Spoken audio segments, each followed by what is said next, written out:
அன்பான உறவுகளுக்கு வணக்கம். நான் உங்கள் பிரீதன். ஓகே, இன்றைய நாள் பார்த்தீங்கன்னு சொன்னால் என்னுடைய கடையில் தான் நான் நிற்கிறேன். இன்றைய நாள் ஒவ்வொருத்தருக்கும் எங்களுக்கு தேவையானது சரீர சுகம் பார்த்தீங்கன்னு சொன்னால் அதெல்லாம் பார்த்தீங்கன்னு சொன்னால் எல்லோரும் நிறைய மக்கள் வேதனைப்படுகிறார்கள், என துன்பப்படுகிறார்கள். இந்த சரீரத்தில் உள்ள பிரச்சனைகளால் என்ன வியாதி துன்பத்தினால் மேலே நிறைய பாடுபடுகிறார்கள், கஷ்டப்படுகிறார்கள். ஸோ அதை குறித்து நாங்கள் இந்த நாளும் வேதாகமத்தில் கடவுள் வாக்கு பண்ணியிருக்கிறார். என்ன பழைய ஏற்பாட்டு காலத்தில் கிறிஸ்துவுக்கு முன் அவர் வாக்கு பண்ணியிருக்கிறார், நானே உன் பரிகாரி என கர்த்தர். அவர் நம்ம குணமாக்குகிறவர், அவர் நம்முடைய டாக்டர். ஸோ மேலே சரீரத்தை படைத்தது கடவுள் தான். ஸோ அதுக்கு அவர் சொல்லியிருக்கிறார், நானே உன் பரிகாரி என கர்த்தர். இன்றைக்கி பார்த்திங்கன்னு சொன்னால் நிறைய டாக்டர் மேரெல்லாம் இருக்கணுமேனா இன்றைக்கு தற்காலிகமாக எங்களுக்கு மருந்து வருத்தம்னு சொன்ன எல்லாவற்றுக்கும் இன்றைக்கி நிறைய ஆஸ்பத்திரிகள், நிறைய டாக்டர்ஸ் மேரெல்லாம் படித்து சரீரத்தில் உள்ள எத்தனையோ விதமான வியாதிகளுக்கு எல்லாத்துக்கும் இன்றைக்கி மருந்து கொடுக்குறார்கள். ஸோ அதுக்கு நாங்கள் கடவுளுக்கு நன்றி செல்வோம். அப்படி கடவுள் அந்த மாதிரியான ஒரு ஞானத்தை கொடுத்து இன்றைக்கு அநேகர் அப்படி உருவாக்கி இருக்கிறார். ஆனாலும் அவர்களால் கூட சில வியாதியை குணமாக்க முடியாது. சில நேரங்களில் டாக்டர் கூட கைவிட்டுருவார், என்ன இது முடியாது, இது செய்ய இயலாதுன்ற கட்டத்துக்கு வந்துடும். ஆனாலும் தேவன் வாக்கு பண்ணுகிறார், நானே உன் பரிகாரியான கர்த்தர். இதில் பார்த்திங்கன்னு சொன்னால் சுகத்தை குறித்து, தெய்வீகமான சுகத்தை குறித்து நாங்கள் பழைய ஏற்பாட்டு காலத்தில் எழுதப்பட்டிருக்கிற வாக்கு தத்தங்கள், வார்த்தைகள், இந்த வாக்கு வசனங்கள் அதை நாங்கள் விசுவாசித்து நாங்கள் உலகத்தில் நாங்கள் இருதயத்தில் விசுவாசித்ததை நாவலால் நாங்கள் அறிக்கை பண்ணும் பொழுதும் நிச்சயமாக நம்ம அந்த சரீரத்தில் நல்ல ஒரு சுகத்தங்களால் பெற்றுக்கொள்ளக்கூடியதாக இருக்கும். ஸோ அப்போ அதில் பார்த்திங்கன்னு சொன்னால் அந்த பழைய ஏற்பாட்டு கால கொடுக்கப்பட்ட வாக்கு தத்தங்களை கொடுக்கப்பட்ட வாக்கு தத்தங்கள், இந்த வாக்கு தத்தங்கள் ஆண்டவர் நமக்கு கொடுத்த வாக்கு தத்தங்கள் என்ன. ஸோ மேலே எங்களுக்கு பெரிய ஒரு பொக்கிஷம் மனுஷனுக்கு கொடுக்கப்பட்டது வேதாகம் என்ன. அது எங்களை குறித்து எழுதியிருக்குது. அந்த பூமியில் நாங்கள் எப்படி நாங்கள் வாழ்ந்து கொள்ளணும், எப்படி நாங்கள் நடந்து கொள்ளணும், எப்படி நாங்கள் பேசிக்கொள்ளணும். கடவுள் தன்னுடைய வல்லமை உள்ள வசனத்தினால் சகலத்தை உண்டாக்கினார் என்ன. ஸோ இப்போ நாங்கள் இந்த வாக்கு தத்தத்தை நாங்கள் அதை எடுத்துக்கொள்ள முன்னம், விசுவாசிக்க முன்னம் நாங்கள் சிந்தித்து பார்க்கணும். இந்த வாக்கு தத்தம் வாக்கு பண்ணினவர் எவ்வளவு பெரியவர், அவர் எவ்வளவு உண்மை உள்ளவர், எவ்வளவு மேலே அதை நாங்கள் அவரை பற்றி பார்க்கும் பொழுது அவர் உண்டாக்கின காரியங்களை நாங்கள் நோக்கி பார்த்தால் தெரியும் அவர் எவ்வளவு பெரியவர் என்றதை எங்களுக்கு காணக்கூடியதாக இருக்கும். ஸோ அப்போ அந்த வாக்கு தத்தம் பண்ணினவரை நாங்கள் விசுவாசிக்கும் பொழுது அதில் நாங்கள் பார்க்கணும் அவர் உண்மை உள்ளவர், அவர் மாறாதவர், வாக்கு மாறாதவர், அவருடைய வார்த்தைகளில் எந்த பிசகும் இல்லை, அவர் மாறாதவர். வானமும் பூமியும் ஒளிந்து போனாலும் ஸோ அவருடைய வசனங்கள் இன்றைக்கும் அது மாறுவதே இல்லை. அப்போ இதில் யாத்ராகமத்தில் எழுதியிருக்குது என்ன, சரீர சுகத்தை குறித்து நாங்கள் பார்க்க போகிறோம். என்ன கூடுதலாக இந்த வசனத்தை கூடுதலாக நான் தெரிஞ்ச அளவுக்கு என்ன நிறைய பேர் பார்க்குறது சொல்லிவிடணும். என்ன எகிப்தியனுக்கு இந்த கொள்ளை ரோகங்களும் கொள்ளை நோயும் அது நமக்கு வராது என்று சொல்லிவிடும். ஆனால் பார்த்திங்கன்னு சொன்னால் வியாதிகள் துன்பங்களோடு தான் கடந்து செல்லக்கூடியதாக இருக்கும்.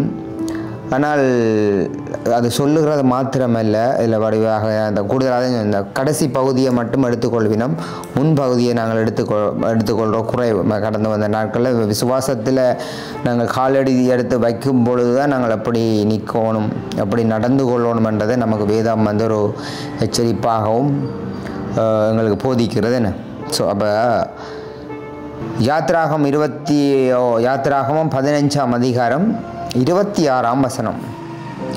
உன் தேவனாகிய கர்த்தரின் சத்தத்தை கவனமாய் கேட்டு அவர் பார்வைக்கு செம்மையானவைகளை செய்து அவர் கட்டளைக்கு செவி கொடுத்து அவருடைய நியமங்கள் யாவையும் கைக்கொண்டால் நான் எகிப்தியருக்கு வரப்பண்ணின வியாதிகளில் ஒன்றையும் உனக்கு வரப்பண்ணேன், நானே உன் பரிகாரியான கர்த்தர் என்றார். பாருங்கள், இந்த வசனத்தை படிக்கும் பொழுதே ஒரு மேலே அதை வரை நாங்கள் படித்து அதை எடுத்துக்கொள்ளும் பொழுதே ஒரு உண்மையில் அது ஒரு சுகத்தை உணரக்கூடியதாக இருக்கும். இந்த வசனத்தை அப்படி கிட்டத்தட்ட ஒரு 10-12 நேரம் நான் வாயால் அறுக்க பண்ணும் பொழுது அது நமக்கு பெரிய ஒரு சுகம் நிச்சயம் அந்த உண்மையாக உண்டாகும்.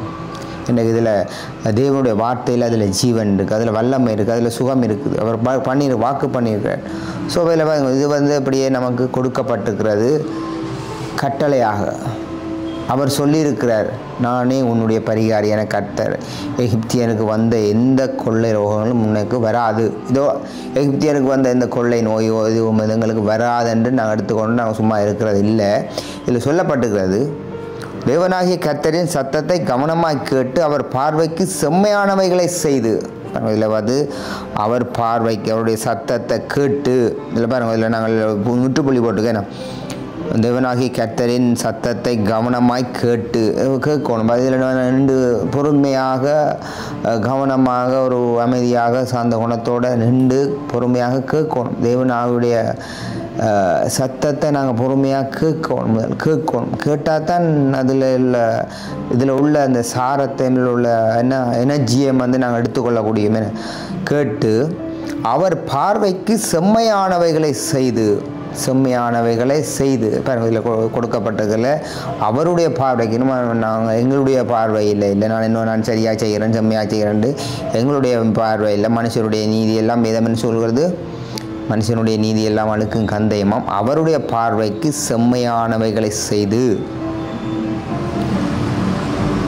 அவருடைய நியமங்கள் யாவையும் கை கொண்டால். நியமங்கள் இதில் கொடுக்கப்பட்டிருக்கிறது, இந்த வசனங்கள், இந்த வாக்கு தத்தங்கள், இந்த பிரமாணங்கள் இதெல்லாம் அவர் நமக்கு கொடுத்துருக்கிறார்.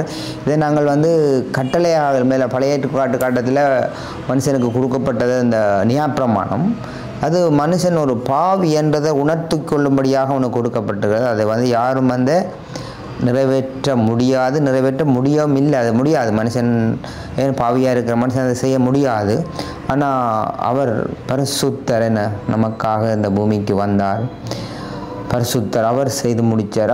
அவரால் இன்றைக்கு நாங்கள் ஏற்றுக்கொண்டவர், அவரால் நாங்கள் மீட்கப்பட்ட அந்த ரட்சிப்பை பெற்றவர்கள். நாங்கள் இதை நியாயப்பிரமாணத்தை ஒரு கட்டளையாக இல்லை. இதை என்னுடைய மனது விரும்புகிறது, இதை என்னுடைய மனது நேசிக்குது, இதில் பிரியமாக இருக்குது, அதை விரும்புகுது. அவர் செய்து முடித்தார், இயேசு செய்து முடித்தார். அவர் இன்றைக்கு நமக்குள்ளாக இருக்கிறது, நாமும் அதில் மேல் பிரியமாக இருக்கிறேன். தாவீது சொல்லும் பொழுது இது என்னுடைய ஆத்துமா என் மேல் வாஞ்சியாக இருக்கிறது, அதில் வாஞ்சியாக இருக்கிறது, அதில் மேலே தாகமாக இருக்கிறது. அந்த மாதிரியான ஒரு ரட்சிப்புக்கு பிறகு வந்துடுது. ஸோ அப்போ ஒன்றையும் நான் உனக்கு வரப்பண்ணேன். எகிப்தியருக்கு வரப்பண்ணின ஒன்றையும், வரப்பண்ணின வியாதிகளில் ஒன்றையும் உனக்கு வரப்பண்ணேன், நானே உன் பரிகாரியான கர்த்தர் என்றார். படித்து முடிச்சிட்டோம்னால் இல்லை, இதை திரும்ப நாங்கள் படிக்கும் பொழுது எங்கள் மேலே சும்மா நான் வேதாகமத்தை படிக்கிறோம்னு சொன்னால் அதை நார்மலாக படித்து முடிச்சுட்டு அடுத்த வேலையை பார்ப்போம். நின்று என்ன குறித்து என்னத்தை எழுதியிருக்கு, என்ன குறித்து என்ன சொல்லுகிறார்ன்றதை நாங்கள் நின்று கவனமாக அதை கேட்டு அதை எடுத்துக்கொண்டால் மேலே அதுதான் நமக்கு எல்லாம் கடவுளுடைய வார்த்தை நமக்கு பலனாக இருக்கிறது, ஆரோக்கியமாக இருக்குது. ஸோ அவர் பாருங்கள், பரிகாரியான கர்த்தர் சொல்லியிருக்கிறார். அப்போ இதை உண்டாக்கினது, இதை படைத்தது அவர். இந்த சரீரத்தை அவர் படைத்தது அவரால் முடியாத காரியம் ஒன்றுமே இல்லை. இன்றைக்கி பார்த்திங்கன்னு சொன்னால் உலகத்தில் எத்தனையோ விதமான பெரிய மனுஷனுக்கு 448 சொல்லுவாங்க நரம்புகள், அதை காட்டிலும் இன்றைக்கி எத்தனையோ விதமான வியாதிகள் எல்லாம் இன்றைக்கி வந்துட்டு எல்லாவற்றையும் அவர் அறிஞ்சிருக்கிறார். அவருடைய பார்வையில் இதெல்லாம் இந்த வியாதி பாதிக்கப்படணும்னு சொன்னால் அது பொய்ன்னு சொல்லுது. ஏனென்றால் பாவத்தில் இருக்கிற மனுஷனுக்கு தான் அது பெருசு, பாவத்தில் அடிமையாக இருக்கிற மனுஷனுக்கு தான் அது வியாதி என்ற பெருசு. நான் தேவனுடைய பிள்ளைகளாக ஏற்றுக்கொண்ட நாங்கள் அவர் நமக்குள்ளாக இருக்கிற பொழுது அதை குறித்து நாம் கலங்குறது இல்லை, அதை குறித்து சிந்திக்கிறது பயப்படுகிறது இல்லை. அவர் நோயையும் பேயையும் சாவையும் வென்றவர் இன்றைக்கு இங்கே இருக்கிறார், நமக்குள்ளாக இருக்கிறார் என்ற அந்த விசுவாசம் இருக்குமா என்றால் அதனால் அந்த சுகத்துக்கு நாங்கள் சொந்தக்காரதை நாங்கள் பெற்றுக்கொள்ளலாம். வியாதி அதுக்காக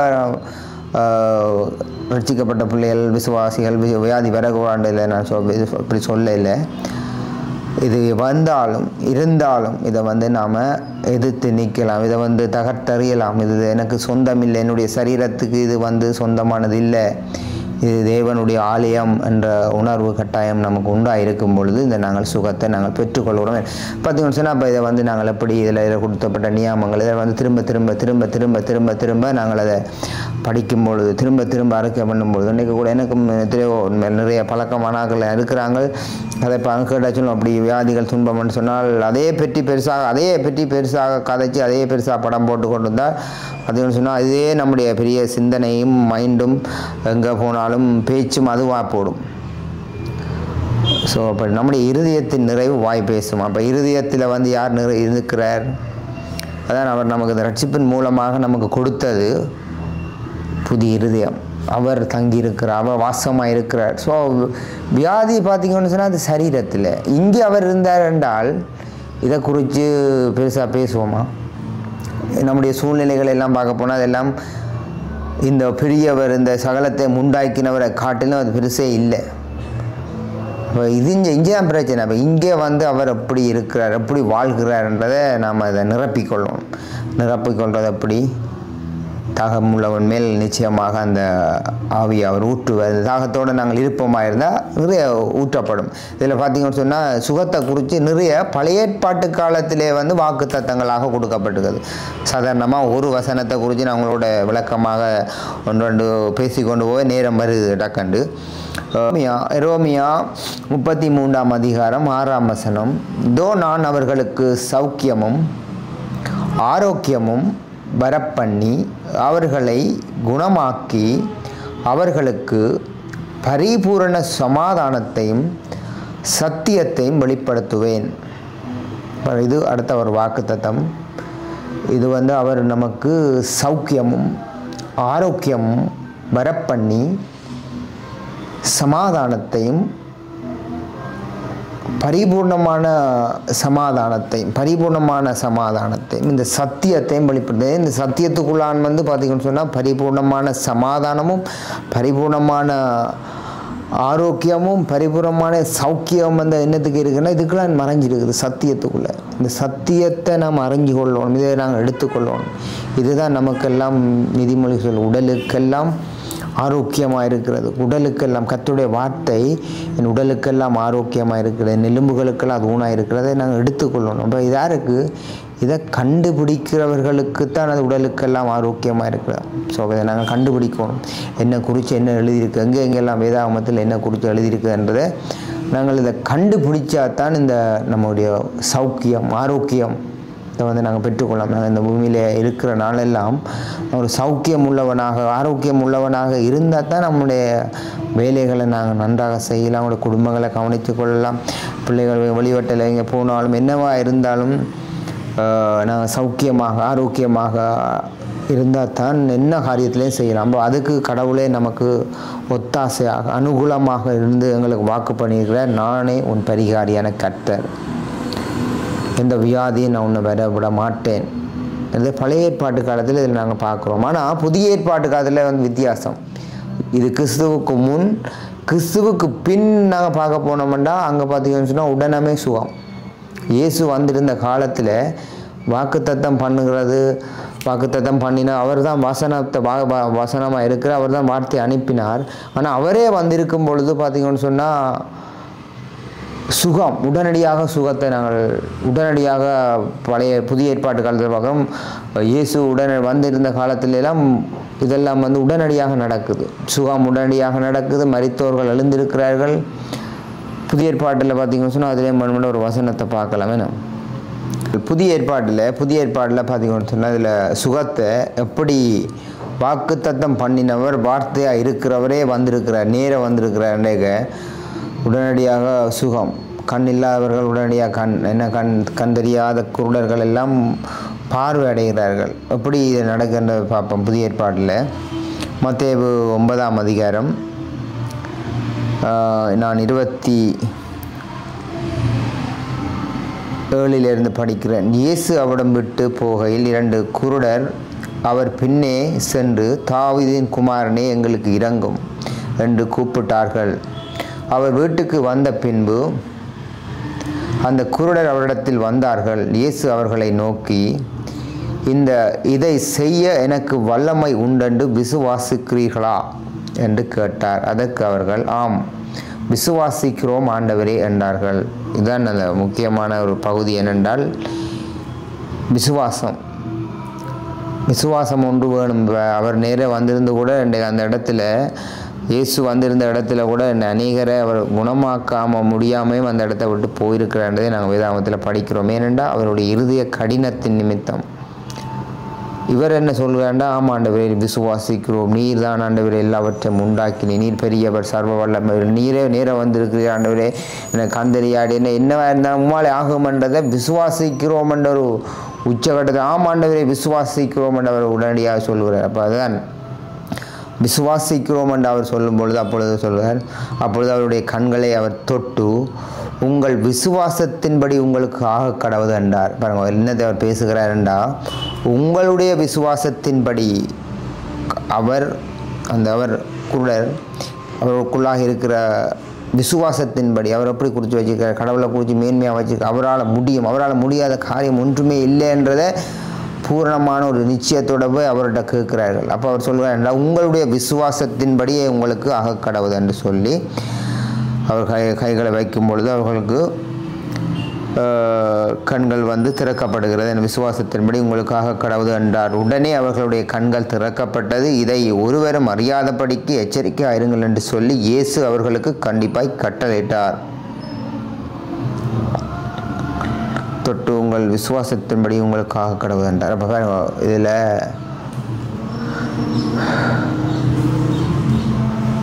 இயேசு செய்தவருடைய சுகத்தை பார்த்தீங்க. இயேசுகிட்ட சுகத்தை பெற்றுக்கொண்டது அது வித்தியாசமாக இருக்கிறேன். அவர் நேரம் வந்திருக்கும்பொழுது உடனடியாக சுகம். இப்போ இது வாக்கு தத்தத்தை பண்ணினவர் வாக்கு தத்தத்தை எடுத்து நாங்கள் விசுவாசிக்கும் பொழுது நாங்கள் சுகத்தை பெற்றுக்கொள்கிறோம். அவர் நேரம் வந்திருக்கும் பொழுது உடனடியாக சுகம். பாருங்கள் இது எப்படி வேலை செய்யுதுன்றதை நாங்கள் பொறுமையாக யோசித்து பார்த்தா தான் அவர் தெரியும் அப்படிப்பட்டவர். அவர் சர்வ வல்லமை உள்ளவர், முடியாத காரியம் ஒன்றுமே இல்லை. அப்போ நாங்கள் என்ன வியாதியாக இருந்தாலும் வேதனைகள் இருந்தாலும் எங்களுக்கு அது பெருசாக இருக்கலாம். ஆனால் அவருடைய பார்வையில் அது வெறுமையும் பொய்யுமாய் இருக்கிறது. பிசாசானவன் திருடவும் கொல்லவும் அழிக்கவும் வருகிறானின் வேறொன்றுக்கும் வரான். ஆனால் அவரோ நமக்காக ஜீவனை கொடுக்கவும் பரிபூர்ணப்படவும் வந்தார். ஜீவன் நமக்கு சுகத்தை அளிக்கவும், நமக்கு ஆரோக்கியம் வர பண்ணவும், நமக்கு சௌக்கியம் வர பண்ணவும் அவர் வந்தார் என்றதை நாங்கள் விசுவாசிப்போமாக இருந்தால் எந்த நிலைமையில் இருந்தாலும் இந்த சுகத்தை நாங்கள் பெற்றுக்கொள்வோம். நான் உங்களுடைய இந்த நாள் 2-3 வசனத்தை சொல்லி முடிச்சு கொள்ள போகிறோம். முக்கியமாக புதிய ஏற்பாட்டில் நாங்கள் பார்க்குறோம், பழைய ஏற்பாட்டிலையும் பார்க்குறோம். பாவம் சுகத்துக்கு ஒரு பெரிய ஒரு தடையாக இருக்குது. சுகத்தை நாங்கள் பெற்றுக்கொள்கிறதுக்கு பாவம்ன்றது ஒரு பெரிய தடையாக இருக்கிறது. சில நேரங்களில் நமக்கு தெரியாமல் ரசிக்கப்பட்டவர்கள் கூட என்ன நம்ம ஏது தெரிகிறோம்னு தெரியாமல் சொல்லுவாங்க, உணர்வு இல்லாமல் சில நேரங்களில் சில பிரச்சனைகளுக்குள்ள பாவங்களுக்கு அகக்கப்பட்டு கொண்டு இருக்கும் பொழுது அந்த சுகத்தை பெற்றுக்கொள்ள முடியாது இருக்கும். ஸோ அவரிடத்துல போய் நம்ம அதை அறுக்கை செய்து போட்டு,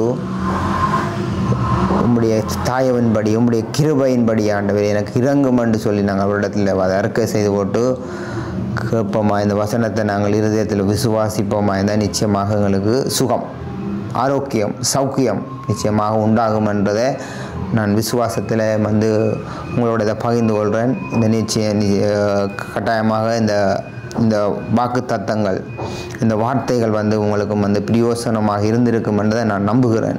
நீங்கள் எந்த நிலைமை இருந்தாலும் அதை குறித்து நீங்கள் சிந்திக்க தேவையில்லை, கவலைப்பட தேவையில்லை. அவர் போதுமானவராக இருக்கிறார் என்றதை நம்பிக்கொண்டு அந்த நம்பிக்கையின் முழு நிச்சயத்தோடு உங்களுக்கும் பரிபூர்ணமான சுகம் என்றதை நான் இதை அறிவிக்க. எனக்கும் சில நேரங்களில் நம்ம இயற்கையினுடைய சீற்றங்கள் ஒரு பக்கம், மனுஷனுக்கு சாப்பாட்டத்தில் அப்படி இப்படி சில இதுகள் இருந்தாலும், மனுஷனுக்கு அப்படி இப்படி வந்தாலும், நாம் கூட பார்க்க போனால் ஒரு விதமாக அப்படி இருந்தாலும் இந்த தேவனுடைய வசனத்தை அதை அறுக்க பண்ணும் பொழுது, அதை பேசும்பொழுது எங்களுக்கு புத்தி கட்டாத பெரிய சமாதானம், பெரிய ஒரு ஆரோக்கியத்தை உணரக்கூடியதாக இருக்கிறது. ஸோ இதெல்லாம் நாம் அதை சிந்திக்கிறதே இல்லை. சரீரத்தில் ஏதாவது துன்பங்கள் வியாதிகள் வந்தால் அதை பற்றி நாங்கள் சிந்திக்கிறதில்லை. ஸோ அந்த சிந்தையுடையவர்களாக நீங்கள் இருப்பீர்கள் என்றால் அந்த சௌக்கியத்தையும் அந்த ஆரோக்கியத்தையும் நிச்சயமாக உங்களுடைய வாழ்வில் பெற்றுக்கொள்வீர்கள் என்று நம்பிக்கொண்டு இந்த வீடியோ நாம் முடிச்சு கொள்ள போகிறோம். இதுக்கூடிய கருத்துக்களை கொமெண்டில் சொல்லலாம். கர்த்தர் உங்களை ஆசீர்வதித்து நடத்துவார்.